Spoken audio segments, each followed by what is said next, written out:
Mi nombre es Miriam Aurora y en este vídeo voy a narrar la segunda parte de la biografía de Fray Luis de León, la obra y su estilo y su actividad intelectual. Como varón comprometido con su tiempo, no dejó de lado los problemas del día a día, de forma que en el contexto de los problemas abordados por la Escuela de Salamanca, a la que pertenecía, Fray Luis intervino en la polémica de Auxilis, junto con el jesuita Prudencio de Montemayor, defendiendo la libertad del hombre, lo que costó la prohibición de enseñar dichas ideas. Peor librado había sido Montemayor, al ser separado de toda enseñanza. Literatura. El propio Fray Luis de León dejó escrito su concepto de la poesía. Para mí la poesía es una comunicación del aliento celestial y divino.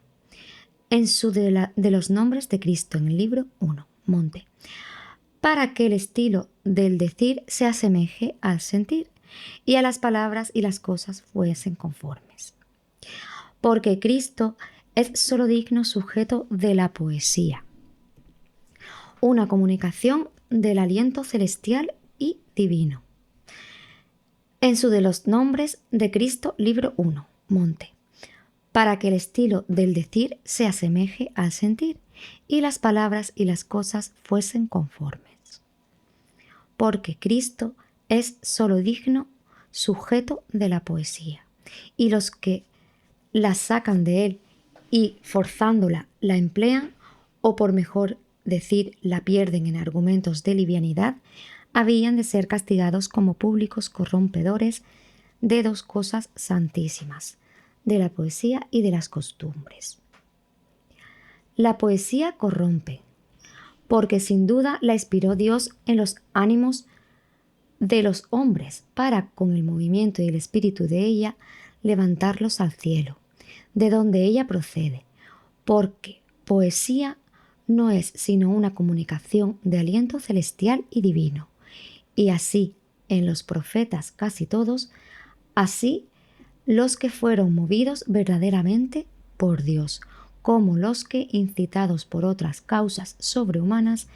hablaron el mismo espíritu que los despertaba y levantaba a ver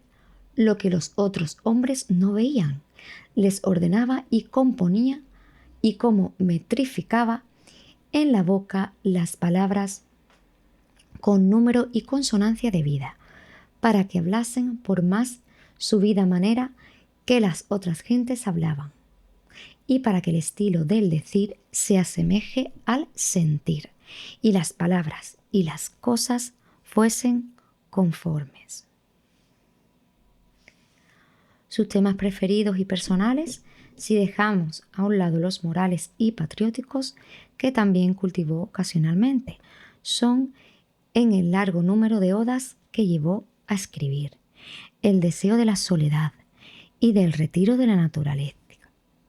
tópico de Beatus Ile, y la búsqueda de paz espiritual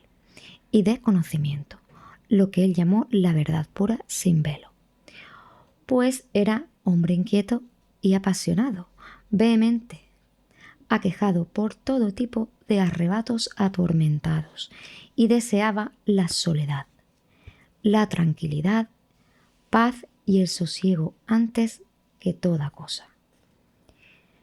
Vivir quiero conmigo, gozar quiero del bien que debo al cielo, a solas, sin testigo, libre de amor, de celo, de odio, de esperanzas, de recelo.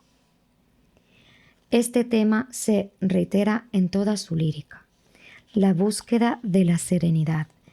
de la calma, de tranquilidad para una naturaleza que, como la suya, era propensa a la pasión. En él batallaba ya el equilibrio clásico del Renacimiento, con las nacientes y dinámicas asimetrías barrocas, ya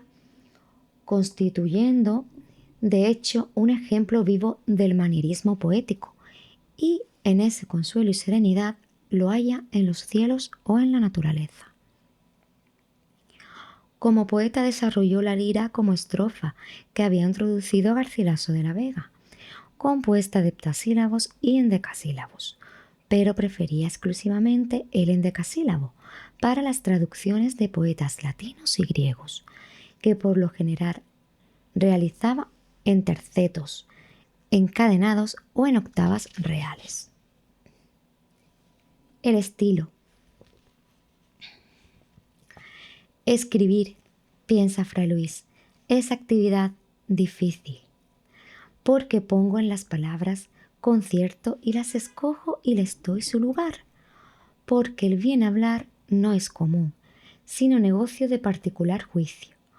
así en lo que se dice como en la manera como se dice.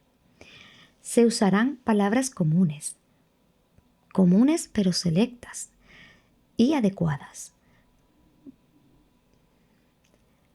ya que el buen escritor, entre las que todos hablan, elige las que convienen y mira el sonido de ellas, y aun cuenta a veces las letras y las pesa, y las mide y las compone, para que no solamente digan con claridad lo que pretenden decir, sino también con armonía y dulzura. La armonía para él era un equilibrio oral de la frase, pero en él domina sobre la dulzura,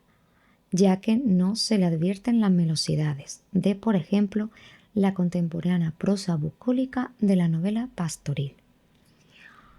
Logra la armonía mediante una perfecta correspondencia entre fondo y forma, aprendida en los clásicos latinos a los que estudió no solo para imitarlos, sino para reproducir sus cualidades en castellano. Su lengua, pues, es la de Juan de Valdés, natural, selecta y sin afectación. Aunque su estilo es en apariencia sobrio austero y según Marcelino Menéndez Pelayo reflejaba la sofrosine o equilibrio griego, la crítica actual ha hecho notar que su lenguaje y técnica traslucen el carácter vehemente y apasionado del autor. Así que su estilo solo es sencillo y austero en cuanto a las imágenes, el vocabulario y los adornos. La síntesis que dice más sobre la esencia verdadera del autor se ve constreñida por la exigente forma de la lira y recurre con frecuencia desusada al encabalgamiento abrupto y al braquístico, así como al hiperbatón y perbatón, expresando con ello un carácter tenso y atormentado que desborda con frecuencia el cauce del verso y aún de la estrofa. Por otra parte, su vehemencia se refleja a través de las numerosas expresiones admirativas e interjecciones que prespuntean sus versos de ritmo entrecortado, y tanto en su prosa como en su verso recurre habitualmente a las parejas de palabras unidas por un nexo o una coma, es decir, a los dobletes de palabras con significado complementario, o a las geminaciones, dobletes de sinónimos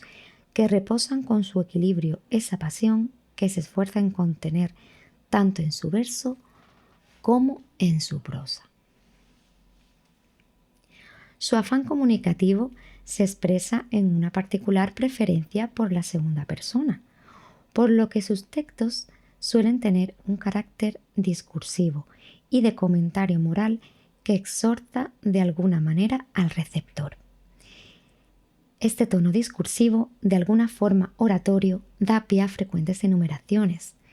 exclamaciones e interrogaciones retóricas.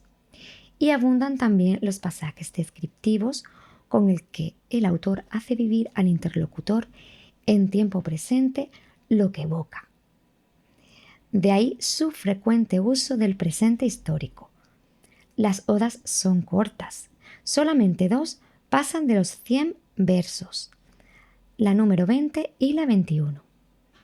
Las más importantes oscilan entre los 40 y los 80 o 90, y de la 23, 17 están escritas en liras garcilasianas. Como ya se ha dicho, son frecuentes como manifestación de la tensión entre su vehemencia y su deseo de refrenarla,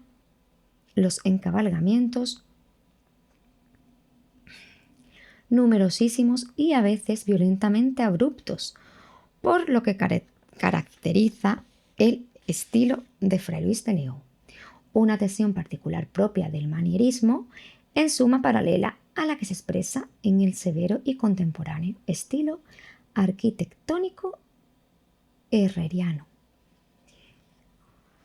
Utiliza un repertorio simbólico tomado de la poesía clásica latina y hebrea,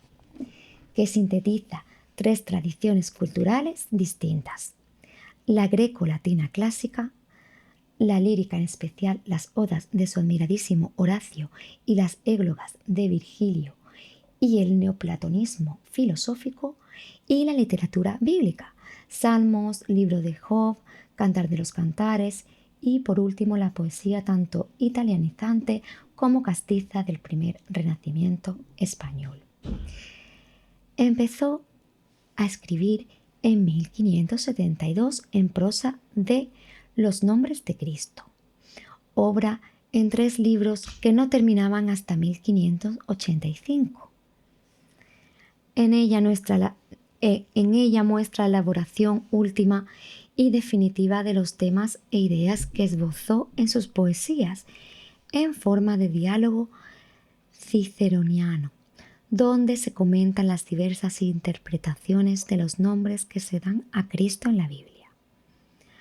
Pimpollo, Faces de Dios, Monte, Padre del siglo futuro, Brazo de Dios, Rey de Dios, Esposo, Príncipe de paz, Amado, Cordero,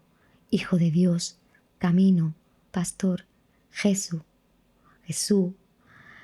Llega ahí la máxima perfección de su prosa castellana, de la que puede ser buen ejemplo el párrafo siguiente. Consiste, pues, la perfección de las cosas en cada uno de nosotros, sea un mundo perfecto, para que por esta manera, estando en todos en mí y yo en todos los otros, y teniendo yo su ser de todos ellos, y todos y cada uno de ellos teniendo el ser mío, se abrace y eslabone toda esta máquina del universo, y se reduzca a unidad la muchedumbre de sus diferencias, y quedando no mezcladas, se mezclen, y permaneciendo muchas, no lo sean, y para que extendiéndose y como desplegándose delante los ojos la variedad y diversidad, venza y reine y ponga su silla la unidad sobre todo, lo cual es avecinarse la criatura a Dios, de quien mana, que en 3 personas es una esencia y en infinito número de excelencias no comprensibles, una sola perfecta y sencilla excelencia de los nombres de Cristo, libro 1. Para esta obra se inspiró en la de su compañero de orden Alonso de Orozco, 1500 y 1591, de los 9 nombres de Cristo. También se deben a Fray Luis obras de cierta entidad en latín, de Legibus, en 3 libros, In Cantica Canticorum Salomonis Explanatio, 1582, In Blasum Vigemus Sectum Explanatio, 1582, el Tratado de Agno Típico, las exposiciones sobre Abdias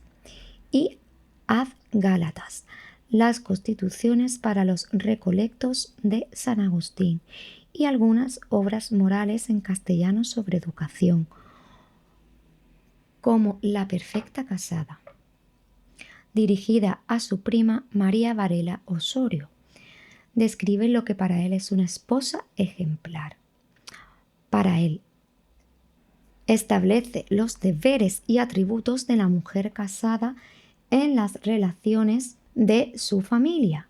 las tareas cotidianas y el amor a Dios, inspirada en fuentes clásicas y sobre todo en los proverbios de Salomón, cuyo último capítulo expone e ilustra desde el versículo 10. Es una obra que hay que poner en correlato con otras del mismo género escritas por Luis Vives, de instituciones Feminae Christianae, traducida al castellano en Valencia en 1528, y otros humanistas europeos del Renacimiento. Como traductor, vertió del hebreo en verso el último capítulo del libro de los Proverbios y el libro de Job, que además comentó como su compañero de orden y amigo Diego de Zúñiga, importante filósofo y defensor del heliocentrismo copernicano, tardó 20 años en terminar la exposición del libro de Job, que empezó en la cárcel y concluyó poco antes de morir. Primero traducía fragmentos en prosa, luego los comentaba y por último los versificaba. Igualmente, tradujo el Cantar de los Cantares en octavas. La versión en liras es apócrifa,